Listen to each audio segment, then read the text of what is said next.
बिस्मिल्लाहिर्रहमानिर्रहीम, अस्सलाम वालेकुम।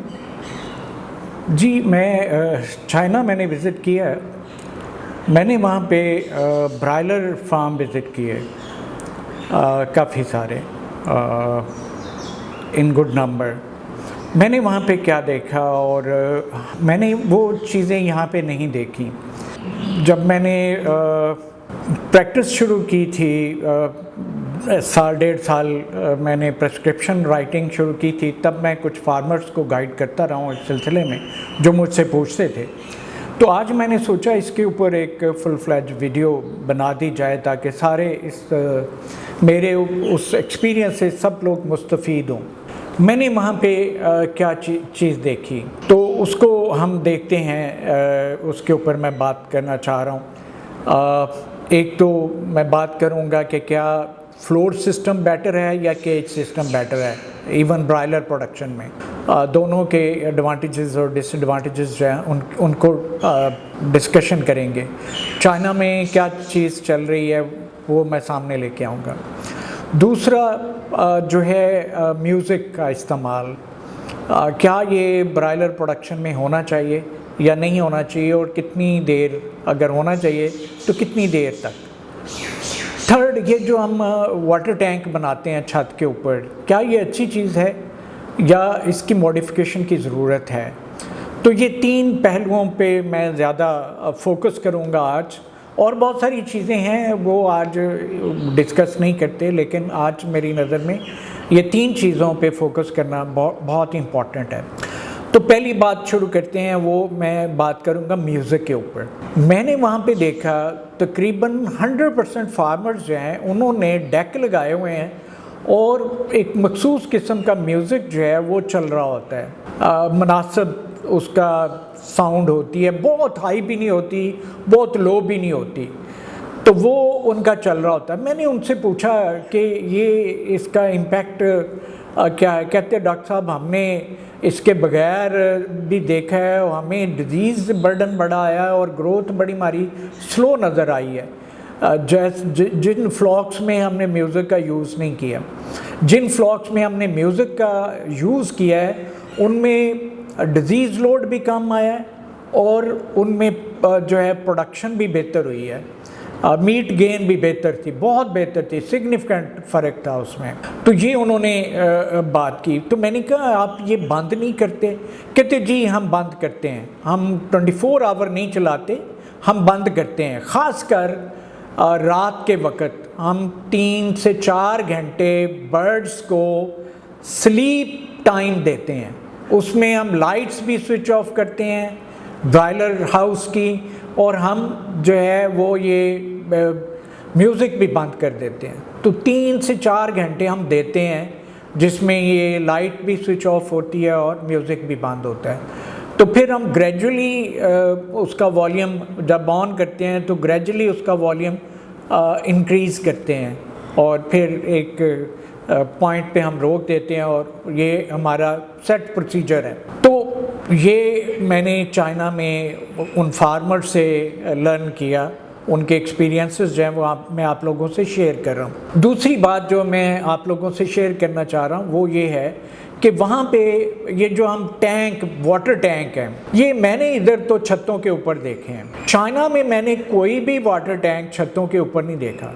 पहली बात तो ये है कि वहाँ पे जो ब्रायलर हाउसेस हैं उनकी हाइट काफ़ी है, रीज़नेबल है, लेकिन उन्होंने कुछ फार्म जो हैं अगर वो नीचे भी हैं, जो बर्ड एरिया है, अगर वो उसका रूफ नीचे भी है, क्योंकि एनर्जी बहुत रिक्वायर्ड है वहाँ पे, तो ज़्यादा विंटर ही रहता है, तो हीटिंग बहुत इम्पॉर्टेंट रोल प्ले करती है।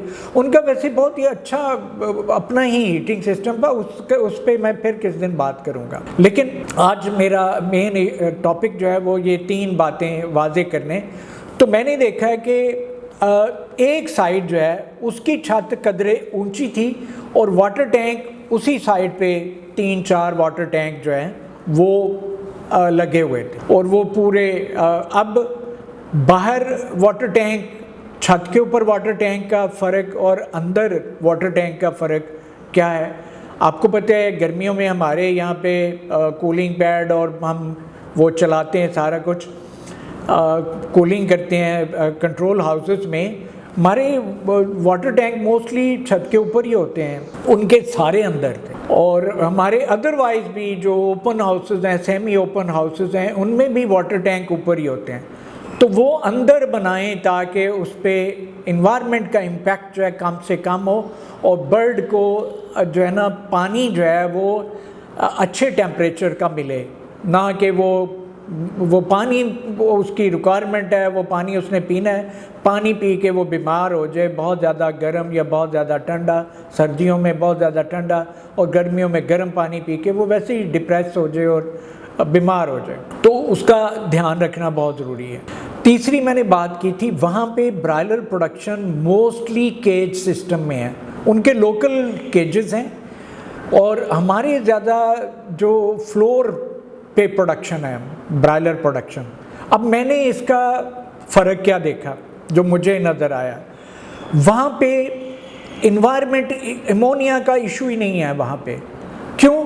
क्योंकि वहाँ पे जो मल्टी टियर सिस्टम है, 3-4 लेयर सिस्टम है, बर्ड के मल्टी टियर सिस्टम है, और कन्वेयर बेल्ट लगी हुई हैं। तो जो भी बीठें होती हैं वो बाहर ट्राली के ऊपर जाती हैं, सीधी सारी बीठें जो हैं वो ट्राली के ऊपर जाती हैं। ये ब्रायलर प्रोडक्शन की मैं बात कर रहा हूँ, मैं लेयर प्रोडक्शन की बात नहीं कर रहा। ठीक है, उससे क्या होता है, आपका अमोनिया का आपका इशू नहीं आता, और ammonia is one of the leading factor in disease causation, ये बहुत बड़ा फैक्टर है। दूसरा, जब बीठें होती हैं नीचे लिटर में तो वेट कंडीशंस भी आती हैं, कॉक्सी भी प्रॉब्लम आ जाती है, डिफरेंट काइंड ऑफ, अगर कहीं पे पानी पे कोई जरासीम आ गया, साल्मोनेला इकोलाई आ गए, वो जब लिटर में जाएंगे तो वहाँ पे उसे ऑर्गेनिक मैटर मिलेगा, ऑर्गेनिक मैटर में वो फ्लरिश करेंगे और बर्ड्स के लिटर को भी चोंच मारते हैं, पिक करेंगे और इस तरह डिजीज़ स्प्रेड हो जाएगी। तो वहाँ पे ये सिस्टम ही नहीं है। तो जरासीम जो है बीट में, अगर कोई एक आध बर्ड इन्फेक्ट हुआ भी है तो वो उसकी बीट जो है वो बाहर चली गई, उसका साथ वाले बर्ड से इतनी कम्युनिकेशन ही नहीं है, या 3-4 वो एक ही केज में है, छोटा सा जो केज है 2 से 4 बर्ड का वो बनाते हैं, तो उनका आपस में इंटरेक्शन है, वो सारे फ्लॉक का इंटरेक्शन नहीं है। तो ये एडवांटेजेस बहुत हैं उसके केज सिस्टम के। डिसएडवांटेजेस मुझे इतने नज़र नहीं आते। हमें जो है फ्लोर सिस्टम में ये फुट पैड की, हॉक जॉइंट, ये जो जॉइंट्स हैं, जॉइंट प्रॉब्लम्स नज़र आती हैं, लेग प्रॉब्लम्स बहुत ज़्यादा नज़र आती हैं, और केजेस में उनकी ग्रिप भी वो स्लिप नहीं होते उस तरह से। तो मैंने देखा है कि केजेस में जो बर्ड है वो बड़े अच्छे और नीट एंड क्लीन रहते हैं। असल बात जो है वो वेट नहीं होते, सॉयल नहीं होते, तो उनके फैदर बड़े bright and neat and clean रहते हैं। तो मार्केट भी जब जाता है तो हर किसी का दिल करता है बर्ड ख़रीदने को। हमारे तो बर्ड मार्केट में जाता है, दिल ही नहीं करता, बीठें लगी होती हैं, जगह जगह बीठें लगी होती हैं, तो दिल ही नहीं करता देख के, बस हम ले लेते हैं, और वो पता नहीं तरह तरह के जरासीम उसकी स्किन के ऊपर, और वो इनहेल भी कर रहा होता है, हम घरों को ले आते हैं। तो ये मैंने वहाँ पे देखा चाइना में, जो मोटी सी बातें मैंने आज की हैं फार्मर्स के लिए कि वो किस तरह अपनी फार्मिंग को बेहतर कर सकते हैं। तो उम्मीद है वो इससे ज़रूर इस्तेफ़ादा हासिल करेंगे।